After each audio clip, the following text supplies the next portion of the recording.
Mutual fund निवेश का एक विकल्प है जिसके जरिए एक निवेशक इक्विटी, डेट और कमोडिटी जैसे एसेट क्लास में निवेश कर सकता है। लेकिन क्योंकि यहाँ पर बहुत सारी अलग अलग कैटेगरी हैं और उसके अंदर तमाम तरह की स्कीम्स, हम कई दफ़ा उलझ जाते हैं कि हमारे लिए बेहतर क्या है। बस यहीं पर आपकी मदद करता है म्यूचुअल फंड हेल्पलाइन। निवेश से जुड़े सभी उलझनों को बहुत ही आसान शब्दों में सुलझाकर। नमस्कार, स्वागत है आप सभी का म्यूचुअल फंड हेल्पलाइन में। आपके साथ मैं हूं स्वाति। चलिए देख लेते हैं कि आज के शो में खास क्या है।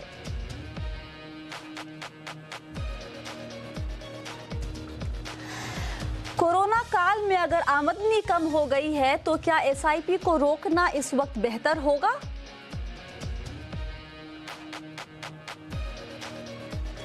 फंड का TER यानी टोटल एक्सपेंस रेशियो क्या है और इसका रिटर्न पर असर कैसे पड़ता है?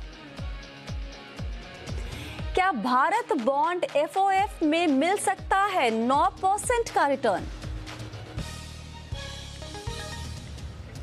और निवेश के लिए कैसा है Motilal Oswal multi assets fund? आज इन सभी सवालों के जवाब आपको हम देंगे म्यूचुअल फंड हेल्पलाइन में।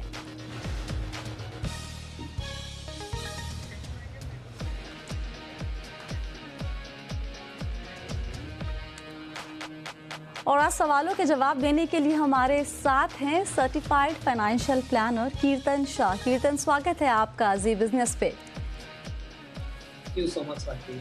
कैसे हैं आप? एकदम बढ़िया। एकदम बढ़िया। आई होप आप और सब दर्शक भी ठीक हैं। सब बढ़िया, थैंक यू सो मच। चलिए पहला सवाल लेते हैं। हमारे साथ मेहुल भट्ट फोन लाइन पे जुड़ रहे हैं। मेहुल जी नमस्ते, कहाँ से बात कर रहे हैं आप? नमस्कार स्वाति जी, मैं मुंबई से बोल रहा हूँ। जी बताएं, आपने हमें लिखा था कि आपकी आमदनी एकदम ना के बराबर हो रही है पिछले कुछ महीनों में, और आपकी जो धर्मपत्नी है उनकी सैलरी भी काफी कम हो गई है। या बिकॉज ये लॉकडाउन की वजह से there is been no revenue generation and wife भी वर्क कर रही है लेकिन उनकी सैलरी भी 30-40% कट होके आ रही है। And we have been investing in mutual fund since the last 3 years। जी हाँ, तो रिटर्न्स तो इतना कुछ दिखा नहीं है लास्ट 3 सालों में भी, नेगेटिव ही रिटर्न दिख रहा है। तो यही जानना था कि अभी आगे क्या करें, पॉज करें, स्टॉप करें या something better can work out for us. आपका पोर्टफोलियो देखा हमने मेहुल, आप ऑलरेडी किसी फाइनेंशियल एडवाइजर की सलाह ले रहे हैं, राइट? जी जी जी जी। एक बात बताएं आप कि आपने 2 टैक्स सेवर में पैसे निवेश आप कर रहे हैं, 5-5 हजार दोनों में। ये टैक्स सेविंग के पर्पज से ही है? ये क्लैरिटी थी आपको पहले से? जैसे मैं उस टाइम तो I was very new to this, तो जैसे हमने गोल्स डिसाइड किए उस हिसाब से मेरे जो एडवाइजर है उन्होंने ही ये फंड हमारे लिए सजेस्ट किए थे। We didn't cross question anything, जो उन्होंने सजेस्ट किया वही उसी में हमने निवेश किया। लेकिन आपको आइडिया नहीं था कि ये टैक्स सेविंग फंड्स हैं? ये टैक्स सेविंग के लिए है, वो आइडिया था हमें, बट ये 2 है, एक निपॉन भी है और एक HDFC भी है। तो that as he suggested we went ahead with him. एक और सवाल, आपका जो पोर्टफोलियो है जिसमें बहुत सारा मिड कैप है और इसमें स्मॉल कैप भी है, आप इस चीज से वाकिफ थे कि आप बहुत ज्यादा मिड कैप स्मॉल कैप का एक्सपोजर ले रहे हैं? नहीं, जैसे मैंने बताया I was new to it and जैसे मेरे एडवाइजर ने मुझे सजेस्ट किया हमने उसी में इन्वेस्ट किया। और ये पूरा निवेश आप 10 साल के लिए कर रहे हैं विथ 2 गोल्स इन माइंड, बच्चों की शादी और बच्चों की पढ़ाई, राइट? पढ़ाई and some costs also, you know, in 10 years 15 years down the line as retirement fund. और आपकी उम्र है 45 साल। कीर्तन, बताएं आप मुझे, यहाँ पर एडवाइजर की जो सलाह इनको मिली है, I am not very happy with it. Swati, इस चीज का फिलहाल उनका क्वेश्चन मेरे पास है, तो मैं इस क्वेश्चन का आंसर 4 हिस्सों में देना चाहूंगा। सबसे पहले तो मेहुल जी जैसे बता रहे कि उनकी पिछले 3-4 महीने से इनकम ऑलमोस्ट 0 के बराबर है, तो क्या उन्हें SIP कंटिन्यू करनी चाहिए या नहीं? मुझे लग रहा है ये उनका एक इंडिपेंडेंट डिसीजन होना चाहिए डिपेंडिंग ऑन कि उनके पास कितना कैश फ्लो है। मेरे हिसाब से जब तक मेडिकल सिचुएशन सुधरती नहीं है, वैक्सीनेशन आता नहीं है, हमें नहीं पता है कि ये सिचुएशन या एनवायरनमेंट कब सुधरेगा।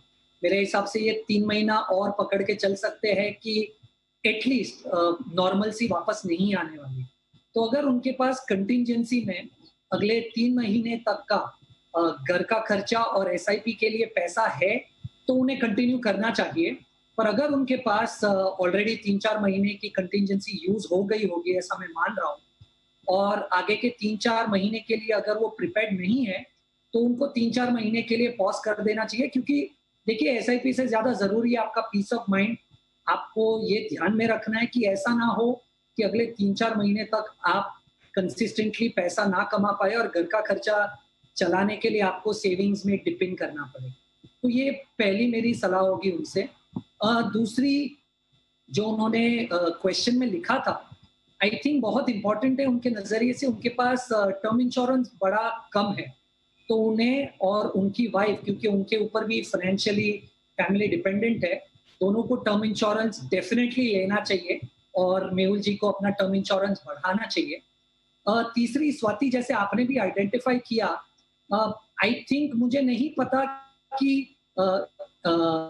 मिड कैप स्मॉल कैप का एलोकेशन जैसे उन्होंने एक्सेप्ट किया कि शायद उनको नहीं पता था, पर उनके पोर्टफोलियो में तकरीबन 50 से 60% मिड और स्मॉल कैप इन्वेस्टमेंट है। मेरे हिसाब से ये बहुत ज्यादा है, और जिस तरीके से इन्होंने क्वेश्चन लिखा था, मुझे ऐसा लग रहा है कि शायद इनके रिस्क एपेटाइट के हिसाब से इतना allocation mid cap small cap में अच्छा नहीं है।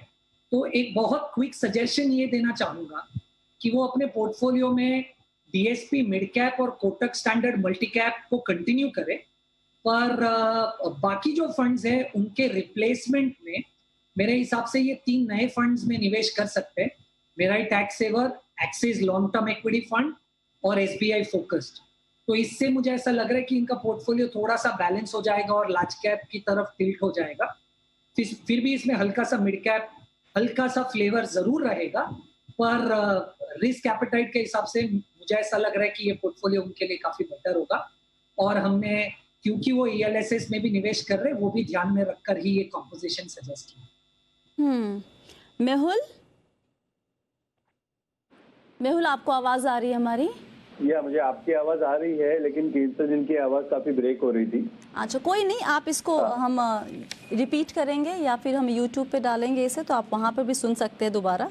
अभी आपको आवाज़ आ रही है? मैं आपको संक्षेप में बता देती हूँ कि कीर्तन ने क्या कहा है कि आपको अपने पोर्टफोलियो में बदलाव करने की ज़रूरत है। आप डीएसपी मिड कैप और कोटक स्टैंडर्ड मल्टी कैप अगर आप कंटिन्यू करते हैं तो आप कंटिन्यू करें या नहीं, ये किसके ऊपर निर्भर करेगा? ये करेगा कि आपकी आमदनी अभी अगर नहीं आ रही है रेगुलर और आपके पास कैश फ्लो की तकलीफ है अभी, तो उसको देखते हुए आप ये कॉल लेंगे। आपके पास इमरजेंसी फंड है कि नहीं, उसको देखते हुए भी आप ये कॉल लेंगे कि आपको अपनी एसआईपी जारी रखनी है या इसको कुछ वक्त के लिए रोक देना चाहिए। लेकिन अगर ये मान के चले कि आप कंटिन्यू करेंगे, तो आपको अपने पोर्टफोलियो में डीएसपी मिड कैप और Kotak standard multi cap continue करना है। बाकी आप बंद करेंगे और नए फंड्स मेरे टैक्स सेवर्स, एक्सिस लॉन्ग टर्म और एसबीआई फोकस्ड, ये 3 फंड को आप उसमें निवेश शुरू करेंगे। ओके, ठीक है, चलिए। तो आप, एक और चीज जाननी थी, अगर ये स्टॉप करते हैं या पॉज करते हैं कुछ महीनों के लिए, तो इसके रिपरकशंस क्या होते हैं? Do we really I mean lose out on lot of benefits, और हाउ इज इट? नहीं, कीर्तन, आपने सवाल सुना?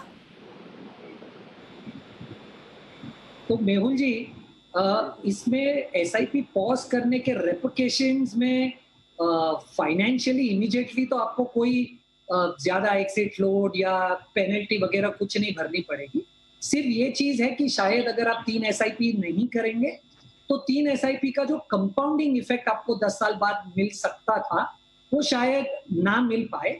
पर जैसे मैंने आपको कहा, आपको आपकी आज की कैश फ्लो पे ज्यादा फोकस करना है, ना कि 10 साल बाद इसका कंपाउंडिंग इफेक्ट क्या हो सकता है। अगर थोड़े कुछ महीनों में आपकी सिचुएशन अच्छी हो जाए, तो ये जो आपके एसआईपीज मिस हो चुके पिछले 1, 2, 3 महीने के या होंगे, उसे आप टॉप अप करके कवर अप कर लीजिएगा। चलिए, अब यहाँ पर हम अगला सवाल लेते हैं। हमारे साथ सरबजीत सिंह अमृतसर से फोन लाइन पे जुड़ रहे हैं। सरबजीत सिंह जी नमस्ते, बताएं क्या जानना चाहते हैं आप? हाँ जी, नमस्ते मैडम जी। हाँ मैडम, मैं म्यूचुअल फंड्स में अभी इन्वेस्टमेंट कर रहा हूँ शॉर्ट टर्म के लिए, ओके क्योंकि मार्केट बहुत वॉलेटाइल है। ओके तो मैं ये जानना चाहता हूँ, कुछ फंड्स हैं उनका TER ज्यादा है लेकिन एग्जिट लोड 0 है। अच्छा कुछ फंड हैं उनका TER तो कम है लेकिन एग्जिट लोड 1% है। हम्म तो मैं ये जानना चाहता हूँ TER अप्लाई कब होगा? अगर जैसे मैं आज फंड लेता हूँ, 15 दिन बाद मैं रिडीम कर लेता हूँ, तो क्या मुझे पूरा TER अप्लाई करेगा मेरे पर? अच्छा, तो आपको बेसिकली टोटल एक्सपेंस रेशियो कैसे लगता है आपके निवेश पर, ये जानना है ना? हाँ जी, हाँ जी।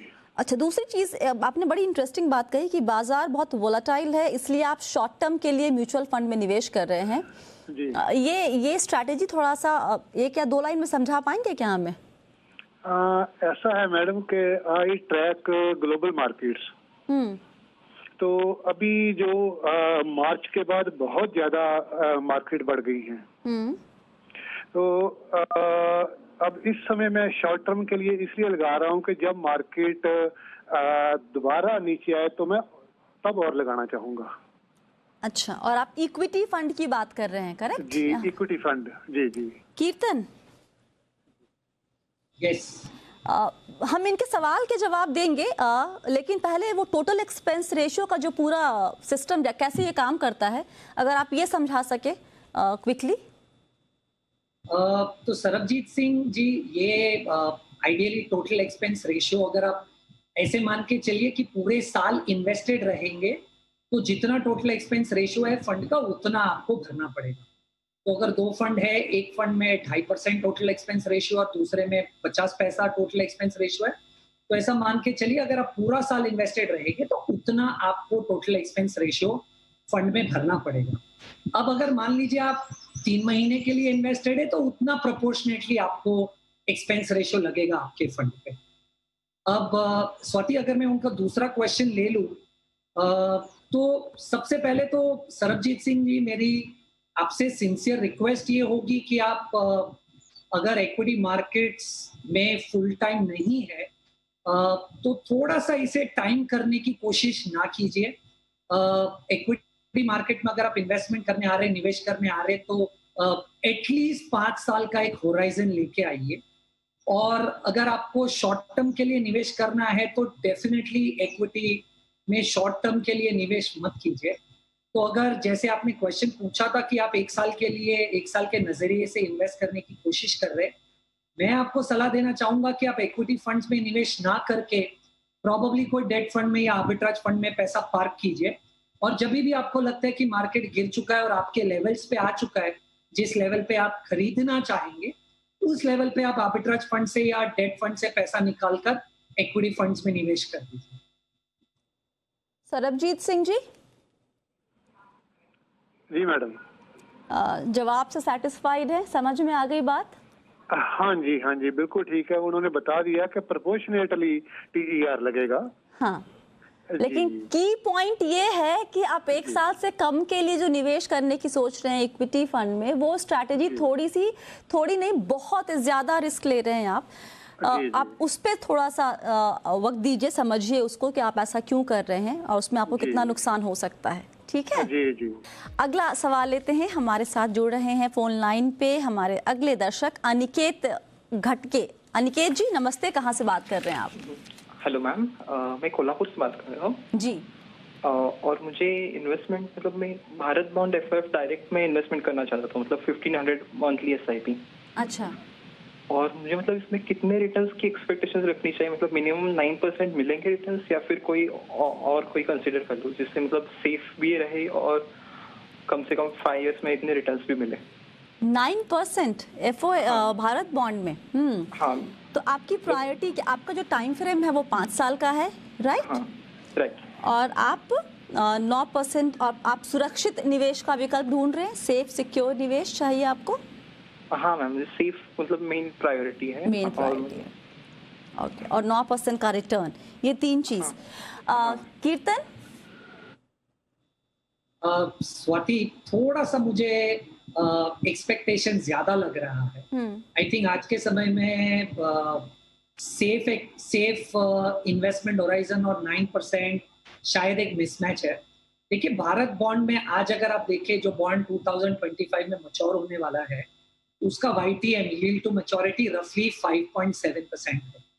यानी आज अगर आप लमसम निवेश करेंगे भारत बॉन्ड में और उसे 2025 तक होल्ड करेंगे, तो मोटा मोटा एक्सपेक्टेशन है कि आपको 5.7% के आजू बाजू रिटर्न मिलना चाहिए। तो उस कॉन्टेक्स्ट में 9% बहुत ज्यादा है इन टर्म्स ऑफ एक्सपेक्टेशन। और दूसरा, हम आज पूरा पैसा एक साथ भी नहीं लगा रहे, SIP कर रहे, तो मुझे नहीं पता कि 9% एक रियलिस्टिक एक्सपेक्टेशन है या नहीं, पर मेरे हिसाब से I doubt 9% returns Bharat bond में निकल सकते हैं, given the context that we are talking. अगर अनिकेत जी बिल्कुल रिस्क नहीं लेना चाहते या कम रिस्क लेना चाहते, तो म्यूचुअल फंड में मैं सलाह करूंगा कि वो या तो एक ultra short term bond fund में या एक मनी मार्केट फंड में पैसा लगाए, क्योंकि उनके 5 साल का निवेश है, तकरीबन 7-7.5% जैसा रिटर्न एक्सपेक्टेशन वो रख सकते हैं।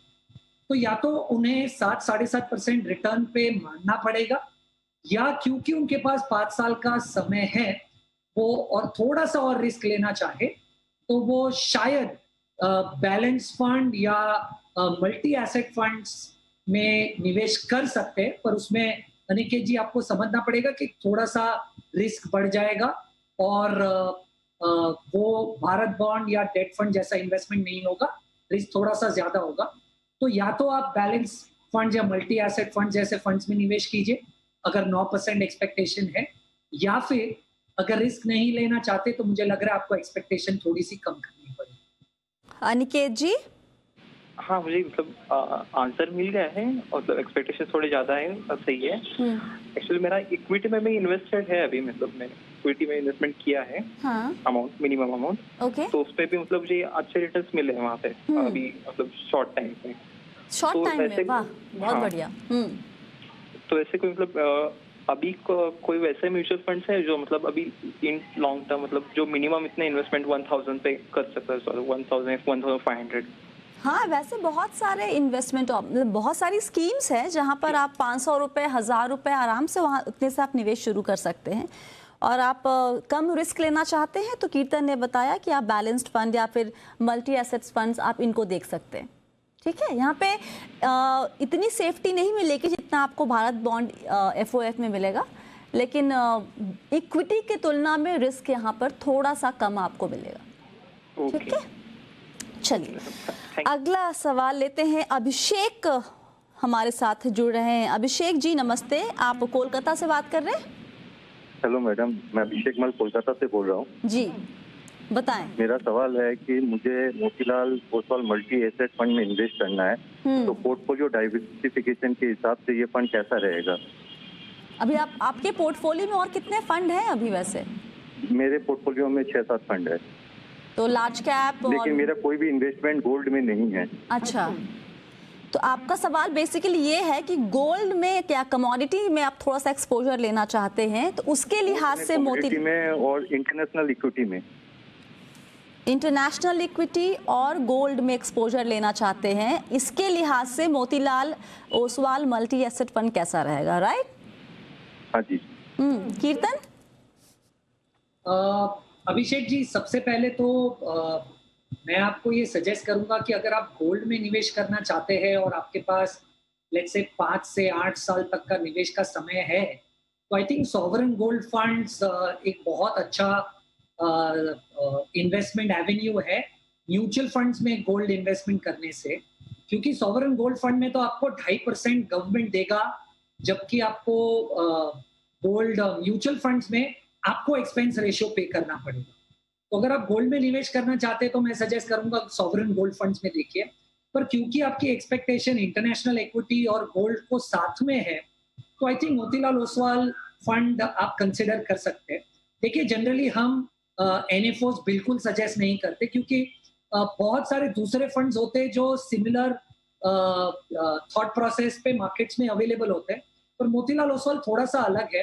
तो सबसे पहले डिफरेंस मोतीलाल ओसवाल के फंड में ये है कि आप देखेंगे कि दूसरे मल्टी एसेट फंड्स जनरली 80% तक इक्विटी में निवेश कर सकते हैं, ऐसा उनका गाइडलाइंस अलाउ करता है। मोतीलाल ओसवाल फंड एक ऐसा फंड है जिसमें इक्विटी में निवेश सिर्फ मैक्सिमम 50% तक हो सकता है और उसमें 10% इंटरनेशनल इक्विटी भी है। अब दूसरे कोई भी एक मल्टी एसेट फंड्स ले लीजिए, उसमें कोई इंटरनेशनल डाइवर्सिफिकेशन नहीं है, तो ये एक सबसे पहला इंपॉर्टेंट डिफरेंस है। दूसरा, आई थिंक ये एक लौता फंड है at least multi asset fund category में जिसमें 80% मैक्सिमम अलाउड है डेट में। तो इस फंड को आप डेट फंड के रिप्लेसमेंट में देखिए, क्योंकि ये मेरे हिसाब से दूसरे मल्टी एसेट फंड्स के सामने डाउनसाइड प्रोटेक्शन में काफी बेहतर होगा। पर क्योंकि इसमें ज्यादा फोकस डेट फंड पे दिया जाएगा और डेट एलोकेशन पे दिया जाएगा, तो इसकी रिटर्न्स बहुत ज्यादा नहीं निकलेगी।